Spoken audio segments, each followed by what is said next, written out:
নমস্কার। মনসা মঙ্গল অনুষ্ঠানে আপনাদের স্বাগত জানাই।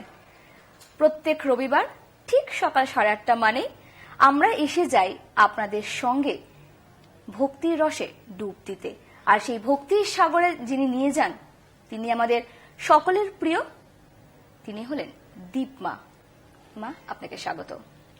জয় মা, সুপ্রভাত। আজ আমি আবার এসে গেছি সাধনা টিভি চ্যানেলের পর্দায় মা মনসার সম্পর্কে কিছু বলতে। আজকের পর্বে থাকবে মা পদ্মাবতীর বিবাহ। গত পর্বে আমরা তো মা চণ্ডীর অচৈতন্য অবস্থা দেখেছি, শুনেছিলাম এবং তার ব্যাখ্যাও আমরা জেনেছিলাম। হ্যাঁ, তাহলে আমরা আরম্ভ করি। একেবারে। যখন মহাদেব মা পদ্মাবতীকে কৈলাসে নিয়ে আসে, ফুলের সাজি করে নিয়ে এসেছিলেন, তখন সেই সময় চণ্ডী দেবী, আমি বলেই গেছি এর আগের ব্যাখ্যায়, আগের পর্বে, যে চণ্ডী দেবী সাথে মা মনসার খুব দ্বন্দ্ব হয়। সেই দ্বন্দ্বে মা পদ্মাবতীর এক চক্ষু কানা হয়ে যায় এবং রাগে মা পদ্মাবতী মা দুর্গাকে দংশন করেন। মা দুর্গা ঢলে পড়েছিলেন এবং ওই মহাদেব স্নানে গেছিলেন। স্নান থেকে যখন খবর দিয়ে আনা হয় মহাদেবকে, তখন মহাদেব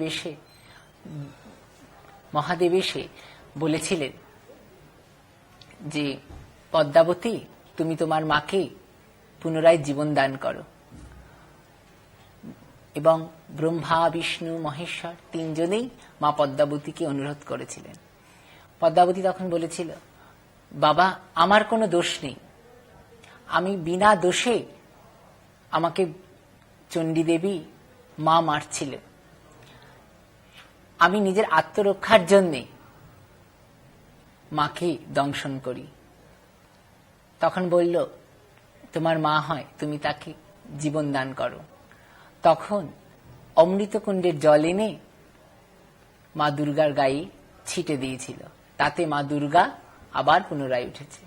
তাই মা পদ্মাবতী মা দুর্গার শিয়রে এসে বলেছিলেন, উঠো উঠো মাগো তুমি কত নিদ্রা যাও, শিয়রে মনসা তোমার চক্ষু মেলি চাও। তখন মা দুর্গা পুনরায় জীবন ফিরে পেয়ে এবার মা মনসাকে নিয়ে আবার সংসার শুরু করে। তখন গণেশ, কার্তিক, পদ্মাবতী এবং শঙ্কর, শঙ্করী, এই হচ্ছে সুন্দর একটি সংসার। এখান থেকে যখন মা মনসা আস্তে আস্তে বড় হলেন, এবং যেহেতু প্রত্যেক বাবা মায়ের একটা দায়িত্ব থাকে, কারণ আমরা জানি লক্ষ্মীর বিয়ে হয়েছে, সরস্বতীর বিয়ে হয়েছে, সেখানে মা মনসার বিয়ে ঠিক কিভাবে হয়েছিল সেই পর্বটা যদি একটু আমাদের এবং যারা আমাদের দর্শক বন্ধু রয়েছেন তাদেরকেও শোনান। কবি বলেছেন, বাপ ঘরে আছে পদ্মা স্বতন্ত্র রেখায়, বিক্রম জানিয়া পালন করেন মহামায়া। কারণ মা মনসার তো বিক্রম জানে, সেই ওনার রাগী, সেই দেখে উগ্র, কি করব আর, আমার মেয়েকে আমি পালন করি, এই বলে লালন পালন করে। কিন্তু দীর্ঘকাল দুর্গার সাথে কোন্দল বাঁধে। মা দুর্গার সাথে মা মনসার কোনোদিনও যে সখ্যতা, মামের যে সখ্যতা, সেটা সম্পর্ক ছিল না। তখন কি হচ্ছে, একদিন সখীগণদের নিয়ে জল খেলা করছে একটি সরোবরে, মা মনসা এবং তার অষ্টসখী নিয়ে জল খেলা করছে। সেই জল খেলা করছে, তখন উদলা মাথার কেশমার, বুকে বস্ত্র নাই, দৈব গতি সেই পথে চলিলা গোসাই। অর্থাৎ গোসাই মানে মহাদেব। মায়ের মাথার কেশ উদলা ছিল, অর্থাৎ চুল খোলা ছিল, এলো কেশই ছিলেন তখন, এবং গায়ে কোনো বস্ত্র ছিল না।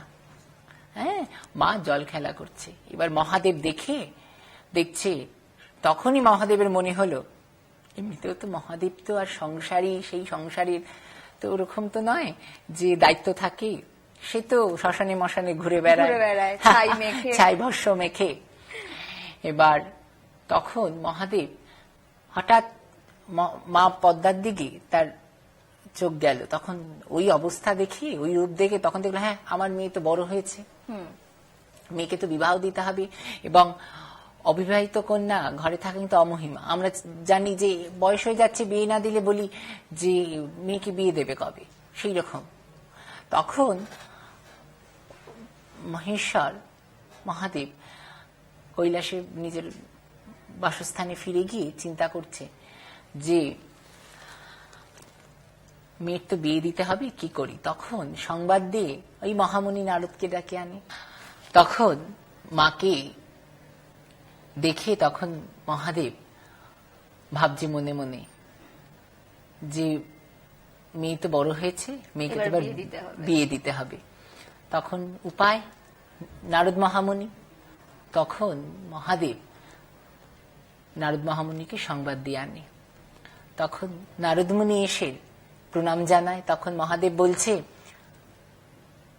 তপোধন, তুমি আমার একটি প্রিয়জনকে ঘটিয়ে দাও। তখন বলছে, অর্থ? আমার এক কন্যা আছে, তার বিবাহ ঘটাতে হবে, তুমি আমার মেয়ের জন্য সুপাত্রের সন্ধান করো, যোগ্য পাত্র, যোগ্য বর।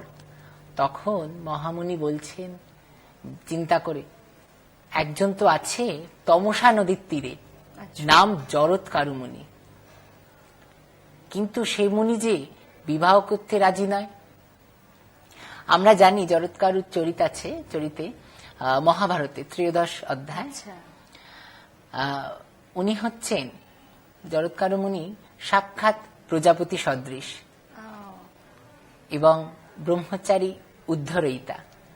তিনি জপ ধ্যান করেন, তপস্যা করেন এবং সংযম করেন, আহার সংযম করেন, তীর্থ পর্যটন করেন এবং যেখানেই সন্ধ্যা হয় সেখানেই শুয়ে পড়েন এবং বায়ু ভক্ষণ করে থাকে এবং শীর্ণ কলেবর। হ্যাঁ, এবং উগ্র তপস্যাও উনি করেন, তপস্বী। তখন জরৎকারু মুনিকে কি করে রাজি করানো যাবে? তখন মুনি জরৎকারু মুনির কাছে যায়, নারদ মুনি যায়, কিন্তু কোনোভাবে রাজি করানোর মতন কোন প্রস্তাব, রাজি তো দূরের কথা, প্রস্তাবটাই দিতে পারছে না। আবার ফিরে এসে মহাদেবের সাথে যুক্তি করে। তখন কামদেবকে স্মরণ করলেন। কামদেব এলেন মহাদেবের কাছে। তখন মহাদেব বলছে কামদেবকে যে তোমাকে তমসা নদীর তীরে যেতে হবে, ওখানে জরৎকারু মুনি বলে মুনি আছে, সেই মুনিকে তোমার কামবান, উদয় করতে হবে, অর্থাৎ কামবান নিক্ষেপ করতে হবে। কামদেব ওনার উপর কামবান নিক্ষেপ করলেন, তারপর কি হলো? কামদেব ওনার বক্ষে কামবান নিক্ষেপ করার পরে কামে বিভোর হয়ে গেলেন জরৎকারু মুনি। সেই সময় এদিকে নারদ মহামুনি উপস্থিত, সম্বন্ধ নিয়ে একই জায়গায়। তখন নারদ মহামুনিকে জরৎকারু মুনি বললেন, আমি বিবাহ করতে চাই। তখন নারদ মহামুনি জরৎকারু মুনিকে নিয়ে মহাদেবের নিকট যায়। এইভাবে সম্বন্ধ এগোয়, সম্বন্ধ দেখায়। জরৎকারু মুনির সাথে মা পদ্মাবতীর সম্বন্ধ হলো। এইভাবে আস্তে আস্তে বিয়ের দিকে এগিয়ে যায়। একদিন শুভ দিন দেখে শুভক্ষণে গোধূলি বেলায় মায়ের বিবাহ হয়। তখন আমরা যেমন অধিবাস করাই, স্নান করাই, এবং আমাদের বাবারা বাড়িতে নান্নিমুখ করেন এবং বৃদ্ধি করায়। বৃদ্ধির একটা গান প্রচলিত, হ্যাঁ, একটু শুনবো, ছোট্ট করে শুনবো। একদম। স্নান করিয়া গঙ্গা জলে বিচিত্র মন তলে শুভ বিধি, ও হরে শুভ বিধি করে মহেশ্বর, ও কি ও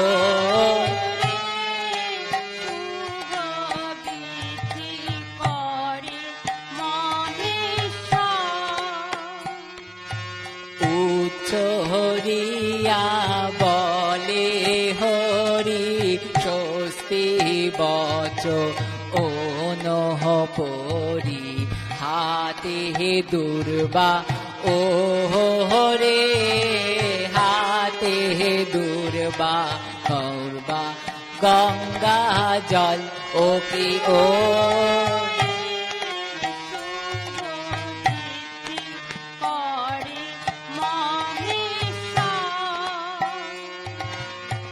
অষ্ট পাত্রে অষ্ট ধুতি দক্ষিণা করে যথা পাত্রে হে পাত্রে ও রে পাত্রে হে পাত্রে করে গোদান ও কি ও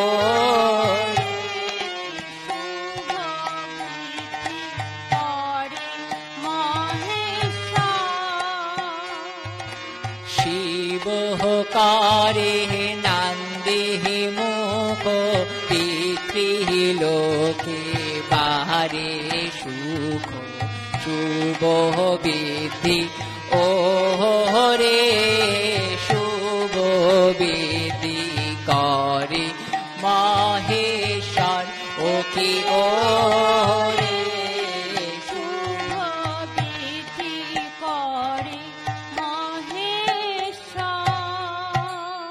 বৃদ্ধি কি সুন্দর বৃদ্ধিটা হলো, হ্যাঁ অসাধারণ, একেবারে অসাধারণ। একদম ঘরোয়া পরিবেশের মধ্যে বৃদ্ধি হচ্ছে ভগবানের। এবার মা যাচ্ছেন বিয়ের আসরে, এটি একটা সুন্দর গান, হ্যাঁ আমরা শোনাই, ভালো লাগছে নিশ্চয়ই, আমি আশা করি সবাই। যারা দর্শক বন্ধু রয়েছেন, আজকের এই সকালটা মা মনসার কাহিনী এবং গল্প এবং পাশাপাশি গান দিয়ে সত্যিই কিন্তু একটা অন্য পরিবেশ তৈরি করেছে আজকে আমাদের এখানটায়। কোন গানটা? এবার মায়ের বিয়ের আসরে গিয়ে মা আসছেন। হইল গধূলি বেলা ওগো পদ্মা সেজে বাহির হইলা, হইল গধূলি বেলা ওগো পদ্মা সেজে বাহির হইলা, ও কি বলে রে একো পাকে একো নমস্কার, ও কি বলে রে দুয় পাকে দুয় নমস্কার, ও কি বলে রে তিন পাকে তিন নমস্কার, ও কি হায় রে তিন পাকে তিন নমস্কার, ও আসিতে শিখাইল মায় মায় ওগো প্রণাম করো জামাইর পায়, আসিতে শিখাইল মায়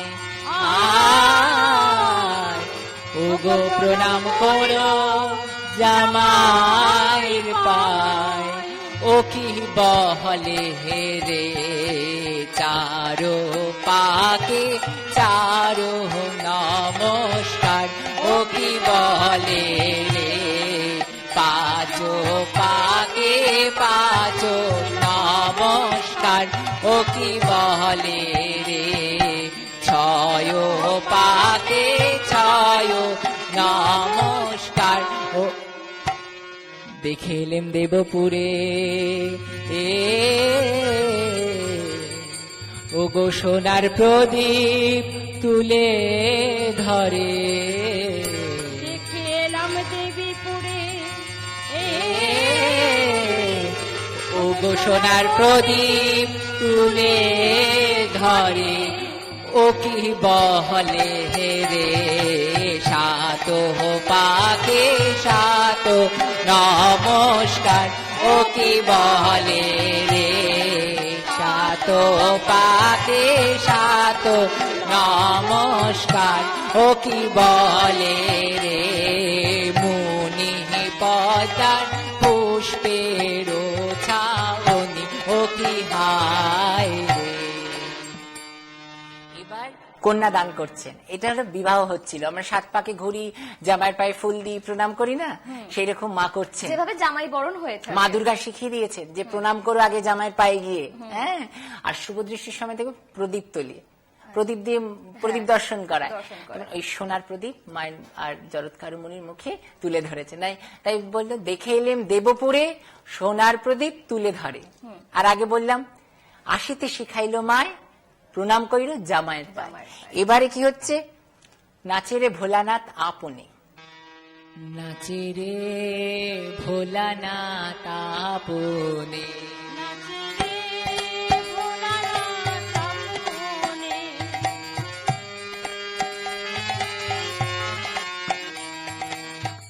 আপনে নাচে ভোলায় আপনে গায়, নাচে রে ঘুরিয়া ঘুরিয়া ভোলা ডম্বুর বাজায়, নাচে রে ভোলানাথ। পূর্বমুখী হইয়া বসে দেব মহেশ্বর, নাচে উত্তরমুখী হইয়া বসে মুনির কুমার,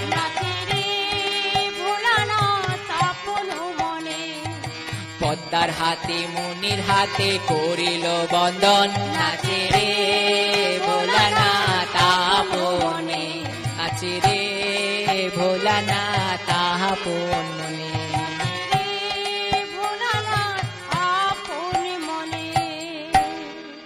অসাধারণ, মানে সত্যি আমাদের এই যে প্রত্যেক রবিবারের সকালটা যেভাবে এত সুন্দর হয়ে ওঠে তা কিন্তু অন্যান্য সকালের থেকে অনেকটাই আলাদা। আমরা এর ব্যাখ্যা, এর মাহাত্ম্য এবং এর পরে মা মনসার জীবনে আর কি কি ঘটে সেই সবকিছুই আমরা জানবো আগামী পর্বে। আজকের মতো আমাদের এখানে বিদায় জানাতেই হচ্ছে, কারণ একেবারেই সময় কম। তাই আবারও অপেক্ষা রইল আগামী সপ্তাহের জন্য। আপনাকেও অসংখ্য ধন্যবাদ এবং পাশাপাশি যারা দর্শক বন্ধু রয়েছেন তারাও এইভাবেই আমাদের সঙ্গে থাকুন এবং দেখতে থাকুন সাধনা বাংলা। আজকের মতো নমস্কার।